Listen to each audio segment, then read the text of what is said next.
there, and not just for watching the game, of course. He's also there cheering up the Indonesia arena as the DJ. Hey, Paul, how's it going? Hey, what's up, Ranga? What's up, everyone? Thanks for having me. Yeah, so what can you tell us about after the first day, of course, and the big games over there? So the first day yesterday started, as you saw, with Latvia and Lebanon. Kristaps Porzingis was not suited up, but he did come to cheer on his teammates. It was great. He was sitting right in front of me, and he's like 7'3". So seeing him in real life, it was very unreal. He was very tall. But anyway, there was a bit of a break to clear out the stadium because that's what happens every day. There's 2 games a day, the 4 o'clock game and the 8 o'clock game. And ticket holders for the first game will have to clear out, even if they have tickets for the next game. And on the first day in particular, there was a 1-hour time slot for the opening ceremony. And that was amazing. There was a performance by Agnes Mo. There was a recorded speech by the President Joko Widodo. There were many, many people in attendance. The FIBA ambassadors, Cinta Laura and Raffi Ahmad, were there. Plenty of celebrities in the building, as you would expect. It was a 1-hour long. There was traditional dance performance by a huge dance troupe, GAC performance, GAC, as well as just dancers and the presentations of each country's flag for the 8 countries that are here in Indonesia. And outside of that, everyone was waiting for the main event, Canada versus France. As you could see, my Canadian squad took the first game there by 30 points, putting a lot of pressure on France right now because they've now taken 1 loss, so they're in a must-win position. Even though they have already qualified for the Paris 2024 Olympics, they still need to win their next 2 games, which is against Latvia and Lebanon. And Latvia is a pretty tough team, so I don't know. They've got a lot on their plate right now if they hope to advance. Right, so now we just also, we don't learn, but we know the first ever game there was yesterday, and of course this new stadium, the Indonesia Arena. What can you tell us about that new build that ready for this, built specifically for this 2023 FIBA World Cup? Okay, so I was there every day leading up to the first day for rehearsals and just practice, and it was all ready to go.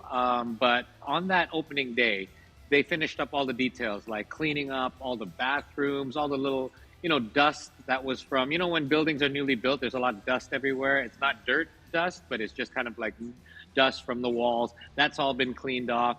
And all the vendors had filled in the buildings. I felt like I wasn't in Jakarta. It was a bit surreal because I've been to basketball stadiums, like actual basketball stadiums, and this is our first real basketball stadium. I mean, we have the amazing GBK, we have the Jakarta International Stadium. Both are for football, but I've never been to one in Indonesia that is specifically built for basketball. And by that, I mean the tribune, the sound system, the huge jumbotron that you normally see in the NBA, like the square with the screen on 4 sides.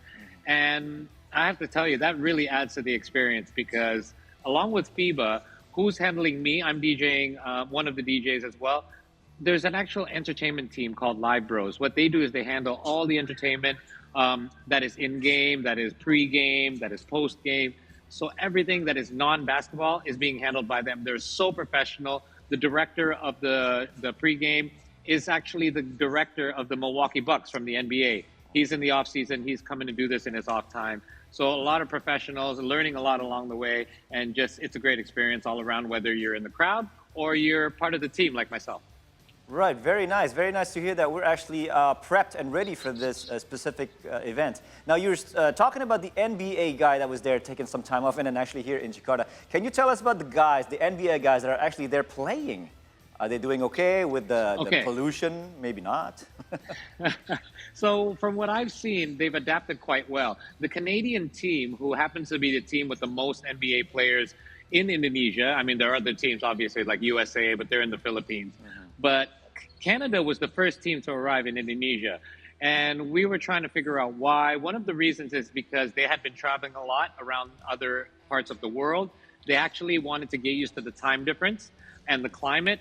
And in case anybody had to get acclimated with the food, they didn't want to have any last-minute adjustments. And so I believe that strategy partly worked. I don't know how much of a factor it played in their performance yesterday, but they looked amazing. They looked like they were clicking on all cylinders.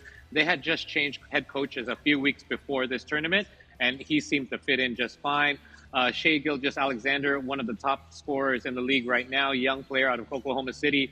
He finished with almost 30 points, if I'm not mistaken. Kelly Olynyk, you mentioned there, double digits as well. And Dylan Brooks, every time he touched the ball, the crowd in Indonesia just booed him from the beginning, from the player's introduction, from every time he touched the ball. But you know what a villain loves, right? A villain loves to be booed. So he had a great performance as well. I love Dylan Brooks. So it was great for me to see him come out and have a good first game. Well, that's great. That's great that everybody's actually getting acclimated really well here in Jakarta. Now, let's go back to turn our attention to you a little bit. You're a big NBA fan, but you're also there not just to watch it as a fan, but you're actually working to entertain a lot of the guys there. What is your experience now for the first day there? Okay, so I've actually played for sporting events before, but nothing like this. I mean, now I understand why there were so many practices, so many rehearsals, because everything had to be on point. And I'm talking about, like, you know how we have those ear monitors when we're doing the show on the studio? Well, I had to do that underneath my headphone monitors as well. Now, what most people don't know is there's actually two DJs. I'm the show DJ. So I've got the easy job. Every time they go, we're going to P-Double, we got to go with the show DJ, and they've got a camera in front of me. So when they come to me, I play my 2-minute set or whatever. And they're very short little mini sets during timeouts, during halftime, during pregame. And I'm just there to entertain the crowd, or during a dance battle for the crowd, you know, when they send the cameras to different members of the crowd. But there's another guy called the program DJ. He does actually all the hard work. And he's not on camera at all. His name is Slavo. I got to give him a shout out. He's an amazing guy. He's my new best friend because he's the guy that does all of the sound effects, all of the music during in-game as well, all of the gimmicks. Whenever you have gimmicks when it comes to certain kind of like gimmicks that are in-crowd gimmicks or the attractions, he's the one that's in charge of all of that. So I have to tell you, a lot of people thought that I was doing everything, and I have to kind of give credit where credit is due. It's me and Slavo. I'm the show DJ. He's the program DJ. I'm just really glad that FIBA gave me this opportunity to represent my country, basically, because I feel like I'm part of the local team. There's local MCs, Valen, he's very well known as well, along with Nia.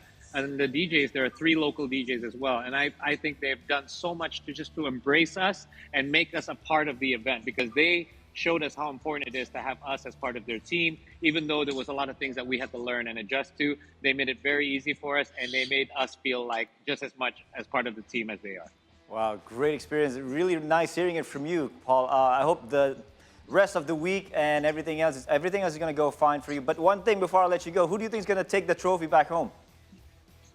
Oh, you're asking overall. Well, I believe France and Canada, they're going to top their group. I believe Brazil and Spain will top the group out of Indonesia, and I think all 4 teams will head into the knockout rounds. As to who's going to win the entire thing, I think, unfortunately, that the ultimate ceiling for Canada may be the semifinals. I'll be happy if they make the semifinals.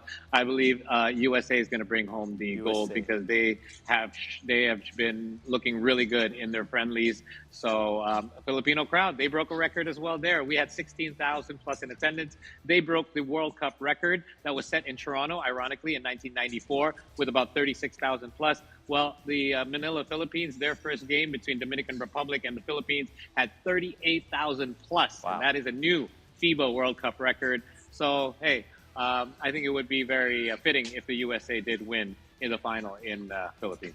All right, noted. We're going to see how the USA team is going. And then, of course, we're going to follow you very closely when you're going back to the arena and DJing for everybody there. Thanks, Paul. Talk to you soon. Thank you, sir.